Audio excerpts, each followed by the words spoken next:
So what's it actually like to make videos for a living? Well, it's nothing like you think it's gonna be, that's for sure. Cool. Later, but I think you guys got. Okay, we don't need the intro. You've already read the title, so you know what this video is about. Although I haven't written the title at the time of recording this, so really I don't know what this video is about. Anyways, what I want to talk to you guys about is making videos for a living. I'm about 1 year in, and it's been a ride, that's for sure. Look, I'm not complaining. I love what I do. I made this decision because I don't want to work for other people. The irony of it, though, is that I'm always working for other people. The difference is, though, I get to kind of choose which people I'm working for. Look, I watched all the YouTube videos. I've seen all the creators. I've watched the 5 tips to grow your business, the how to network, how to get more clients, how to get the big time clients, how to make money, how to do this, do that, 5 life hacks, all that stuff. And that's great. That is great. Don't get me wrong. There is a lot of useful information in there. But there's a lot of things that they really don't tell you. Stuff like, you gotta spend money to make money. That's always nice. Showing up to a professional video shoot with old broken gear, an old Canon Rebel, something like that. Yeah, it's great to talk about. It's great to tell people on YouTube that you'll be just fine. Just use this really, really basic, cheap camera gear and you'll be all right. And that is true to an extent. I'm by no means saying throw out all your gear or that you need a red camera to make any money. But at the end of the day, if you have a more expensive camera, you are able to charge more. There is a certain prestige that comes with certain cameras. Showing up to film a multi-million-dollar home on a $600 camera, it's going to be a problem. The other thing that they're not going to tell you is that you're going to spend every single waking moment working on your business. At least, if you want to be successful, that's how it's got to be. Pretty much every time that I have free time, I'm trying to work on my business. And you know what? I'm totally fine with that because I'd rather be doing that than working for somebody else. They're also probably not going to tell you that you can do a lot of jobs that you don't really want to do. And that's also okay because part of doing business sometimes is doing shit that you don't want to do. I've learned the most from some of the jobs that I wanted to do the least. Jobs that I never thought I'd even be doing. Jobs that had absolutely nothing to do with actually making videos.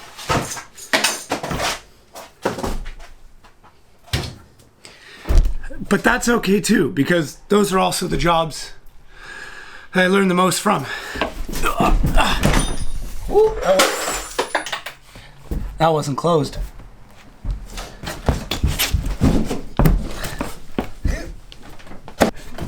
Something else that they're not going to tell you is that you're probably going to have to do things that are not video related just to make money. But that's okay too. Might have to do things like social media management or digital marketing, graphic design, stuff like that. Why? Well,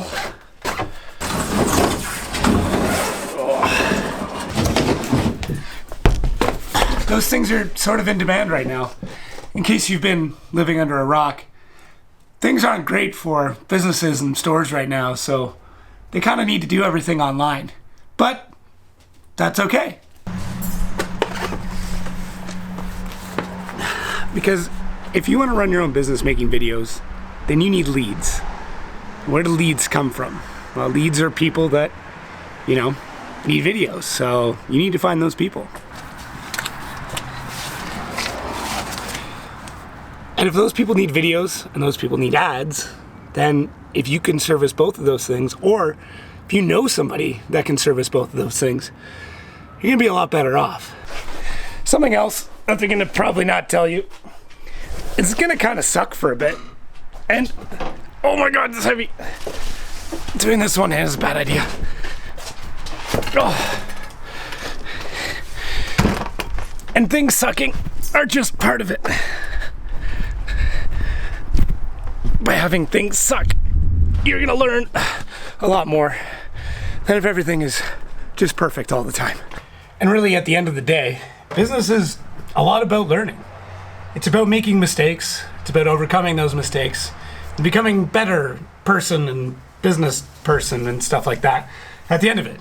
Because if you don't grow, then you're going to be stuck. And that kind of leads me into the previous point. We're all seeing these businesses shut down, and it's sad. It sucks. I have friends that their business had to shut down because of all of this. But the businesses that are going to survive, the businesses that are going to thrive, are the ones that are going to adapt. They are going to be the businesses that switch things to digital, that use videographers and social media marketers and digital advertising, because that's where we're at right now. People aren't leaving their houses. People aren't looking at signs or buses or any of that stuff right now. They're online. And if you're running your business and you want to make videos, then that's the market that you need to look at. And look, ultimately, I'm not making this video to tell you how to run a business. I'm just trying to tell you what it's like for me to run that business, to run my business at least. And what I'm noticing and what I'm finding out is that it's all about adapting. It's all about taking what is needed or what is wrong or whatever else and figuring out a way to fulfill that need or fix that problem. Something else that they don't really tell you is you're going to screw up. You're probably going to screw up a lot. Screwing up is not fine. It's not great. Nobody likes it. But what you need to do is learn from it. Here's the thing with mistakes, though. Like I said, you're going to make mistakes, and I sure as shit make a lot of them. I'll give you an example. I'm not good at spelling. I've never been good at spelling. I basically faked my way through public school, high school, and college without really being able to spell. Knowing that I'm going to make mistakes, and I still make mistakes. I made one this morning, and only, 10, 15,000 people saw it. The thing about mistakes, though, is knowing you're going to make them, predicting them, or fixing them immediately afterwards. So, because I know I make mistakes, I have somebody who goes over everything that I type out. Ironically enough, they didn't go over this thing, and I screwed it up anyways. That is something that I really wish was discussed more, is know what your mistakes are going to be, or if you make the mistake, don't do it again. The next thing that I wish people would have told me is that you're going to lose a lot of people out of your life. But once again, that's okay. A lot of people may not understand what it's like to run your own business. Hopefully those people aren't super close to you, but people will get frustrated that you might be working all the time or that you've got a really strange schedule. Come on. At that point, it's kind of up to you what you want to do. If you really like those people, you can do your best to explain to them if they don't know. But you also have to be ready to give that up. Give that person up. Give that thing up. Give that hobby up. And that leads me into my next thing. And that is, you may have to give some things up. Things you really enjoy doing. For me, I love working on cars. I built my company based off of the fact that I was working on cars all the time. Check out Pistonhead Productions. But since having to run my own company and not having a day job to support me, all of my spare time is spent on my company. I got a BMW in that garage that I was climbing all over. I haven't touched it in almost a year. Why? Because every spare second I have, and every spare dollar I have, goes back into my company. And here's the thing. I'm not saying you have to do any of this. I'm not saying you even have to listen to me. But if you're this far, you're obviously interested in what I have to say. If you already left, well, you're already gone, so I don't care. Look, I'm not gonna lie. This video was really made more for me. More of a log to maybe remind myself or hope, I would have seen this before I actually started my company. But enough of the bad stuff. Let's talk about all the good stuff, because realistically, running your own business, it's a shitload of fun. I really can't complain. Oh God, I love Rice Krispies. Some of the best stuff about running your own business is things like setting your own hours. This is like a massive blessing and a massive curse. Because if you're not disciplined, you'll do what I've done on several occasions. Sleep in, stay up late, work odd hours, and play video games far too often. Also, I'm gonna hang out here for the next little bit because I actually have things to do. Hope you enjoyed all the fun camera angles, but I'm kind of out of ideas at this point. Anyways, another benefit is getting to buy things for your company because you want them. And if you utilize them, then it makes sense. For example, this gimbal. This is really expensive. I probably didn't need it. Did I want it? Yeah. Is it going to help with my production value? Yes. Should I have bought it? But that being said, it does help move me along in my career, so it kind of made sense at the time. Another one is generally just doing business. If you ask any of my friends, I am a massive fan of doing business. I love doing business. And what I mean by doing business, I mean networking and marketing and all that fun stuff. I thoroughly enjoy that. You may not, but for me, I'm a bit of a social butterfly. So any opportunity I have to go and hang out and drink coffee and make friends and do business, I'm gonna take that opportunity. Another cool thing is tax write-offs. Now, bear with me here. Nobody really likes talking about taxes. Even people who do taxes for a living don't like talking about taxes. But to think that I get to pay less taxes because I built this office, because I spent an ungodly amount of money on a computer, because I bought this gimbal, it seems kind of cool. Another one is traveling. Who remembers travel? Wasn't that great? You can just go places and do things that weren't where you live. That was one of the main reasons why I actually even moved to where I live now, which is Windsor, which, if you didn't know, is directly across from Detroit. I was spending a lot of time with the NV Auto race team doing their filming, so I had to travel a lot. But getting to travel for a living, and getting to travel to do what you do for work and all that stuff, I guess that's traveling for a living, is incredible, obviously, if you enjoy traveling. I also get to work with a lot of really cool people, and that's maybe my favorite part, is that I get to do things like work with drone operators and other camera people and big companies and things like that. So that's obviously part of it that's really neat, is getting to meet these people and have these experiences that normally I would never have had. The other cool part about the gear stuff is that now that I have this gear, is I get to use it for my own stuff, for my own personal projects. Obviously, I buy it to use on client stuff, but one thing that you should do, especially in this particular industry, is try your stuff out before you take it to a client. There is nothing worse than showing up to do a shoot or anything and not knowing how to utilize the equipment that you have.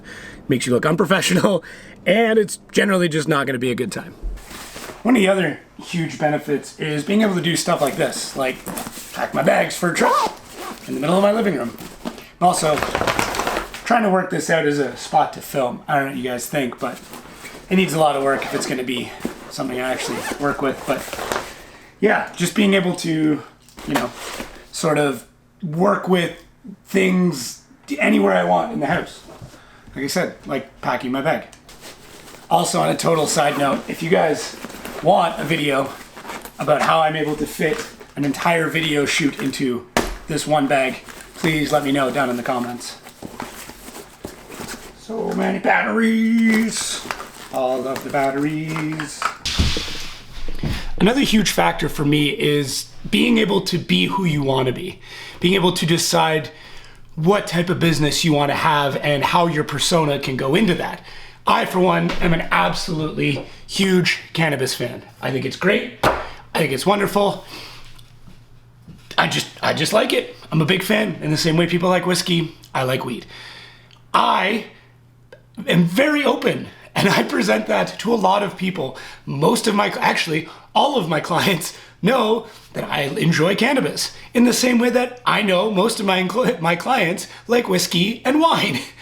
But being able to do that and not having to hide it and not having to whatever is so great. And I've actually picked up clients and bookings because of weed. And if I was just working a normal job, I would probably have to hide that. Now, thankfully, it is legal in Canada where I live, so it's totally fine. But if you check out even my personal Instagram, at Jacko13, you will see the grow I had this year. And obviously, I'm very excited. Also, if you want videos on growing weed, I'm not great at it, but I'm okay at it. Let me know in the comments. All right, so you might be asking yourself after all that, why even do it? Why go through all of this? Well, I enjoy it. I love it. I have always kind of worked for myself ever since I was a little kid. Since I basically could work since I was 13, I've had my own little companies and stuff, and that's just gone on ever since. 17 years now, realistically. So that's why I do it. I'm not telling you you have to do it. I'm not telling you you should do it. But that's what I do and what I enjoy doing. And if you don't want to, then that's okay as well. So yeah, that's what it's actually like running a business for a living. Anyways, guys, if you like this video, please let me know. Leave a like, a comment. Let me know what you think. This is something kind of weird. I don't know. I just felt like doing it. It took me forever to get around to finishing it. Obviously, I shaved since then. If you hadn't noticed, no continuity there. But anyways, once again, my name's Jacob. Thank you again for watching. And yeah, we'll catch you guys next time.